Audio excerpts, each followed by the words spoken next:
Good morning, everyone. I've been told that the meeting that starts on time is the meeting that ends on time. So if we can get started on time, I will give you the gift of being able to end on time. Welcome. This is our second trade-focused plenary session of our ministerial meeting. We had provided 2 discussion questions in advance of this session. The first question was, how can our experiences and successes in the WTO at the 12th Ministerial Conference inform our approach to the 13th Ministerial Conference, which is coming up in just a couple months? The second question for discussion is this: how are APEC economies implementing sustainable trade and investment reforms that include women and those with untapped economic potential, and what more can be done to facilitate this process? I look forward to hearing everyone's perspectives on these issues shortly. Sitting here in San Francisco in mid-November, we can look at the calendar and see that MC13 is coming up on us, and it will be happening soon. And I'm going to look over at our Deputy Director General, who I know is working hard with Dr. Ngozi and team on preparing for MC13. There's a lot of important work that is happening at the WTO, and I know all of us are putting in the work to try to make it another successful ministerial conference. The United States and dozens of WTO members ratified already the new agreement on fisheries subsidies, and many, many more we know are working to complete ratification as we speak. We have the accessions of Comoros and Timor-Leste, a recent General Council decision regarding LDC graduation, the productive conversations across committees on disaster preparedness, fruitful discussions across the SPS working groups, and our collective efforts to reinvigorate the e-commerce work program. There are also important institutional reforms that are taking place at the committee level.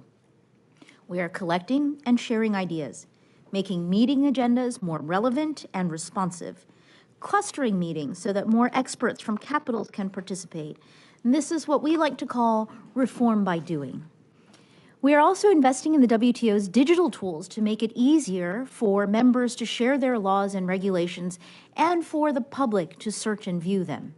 And we are contemplating how we can provide confidence in a dispute settlement system that is fair.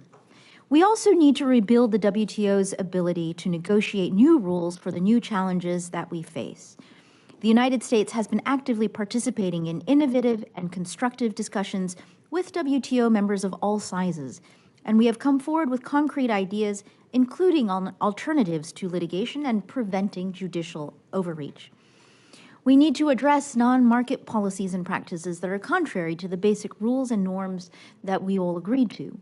We also need to work together on how we can use trade to tackle the climate crisis, drive sustainable outcomes, and better reflect the interests of our workers. MC13, we believe, will be the first reform ministerial, and it is an opportunity for us to come together and to deliver. It will be an important milestone, but not an endpoint. It will be a checkpoint on a continued effort to transform the WTO for the better. Don't forget that after MC13, there will come an MC14. I said this at our meeting in Detroit earlier this year, and I believe it's worth repeating. APEC has been and continues to be successful because it keeps moving. The agenda is truly a reflection of collective and fluid priorities, in keeping with the rapid changes that affect all our economies and our people. From empowering women, to paperless trading, to sustainable development, APEC's strength is its ability to dig into a wide range of relevant topics. This holistic and pragmatic approach is a central feature of the APEC way of working, and it is why we frequently call APEC an incubator of trade policy ideas. The best practices, the guidelines, the principles or blueprints that are developed in APEC frequently provide the foundation for advancing discussions in other forums like the WTO, including on sustainable and inclusive economic growth. And that brings me to our second discussion topic, which builds on our conversation in Detroit in May. We came out of Detroit with a mandate to identify practical ways to integrate inclusion and sustainability into the way that we develop our trade policies.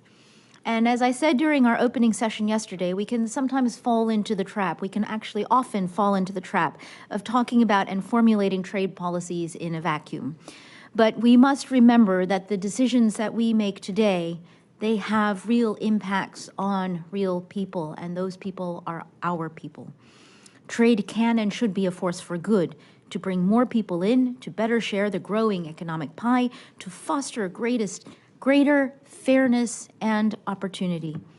And that is why we tasked our officials at the Trade Ministerial in May to develop a set of principles and concepts that will enable APEC to lead the way in this area too.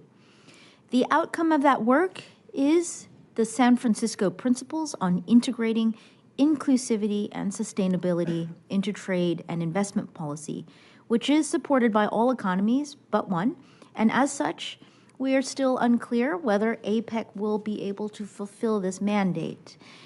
Nonetheless, right now, at just 10 minutes after 9 a.m. on Wednesday, I remain optimistic that our economies will finalize the San Francisco Principles soon. As in Detroit, I hope that today can be an opportunity for us to learn from one another. I am interested, as always, in hearing your views on what's working well and less well as we work to create a sustainable and resilient future for all our people. Just a note, after the minister's interventions, we will be honored to have WTO Deputy Director General Angela Ellard provide her thoughts on the discussion and to update us on the perspective from Geneva. And before we continue our session, I would like to take a brief pause to provide members of the press with an opportunity to depart. Thank you very much, members of the press. In the meantime, let me provide a few housekeeping notes. As I mentioned yesterday at the opening session, in front of you, behind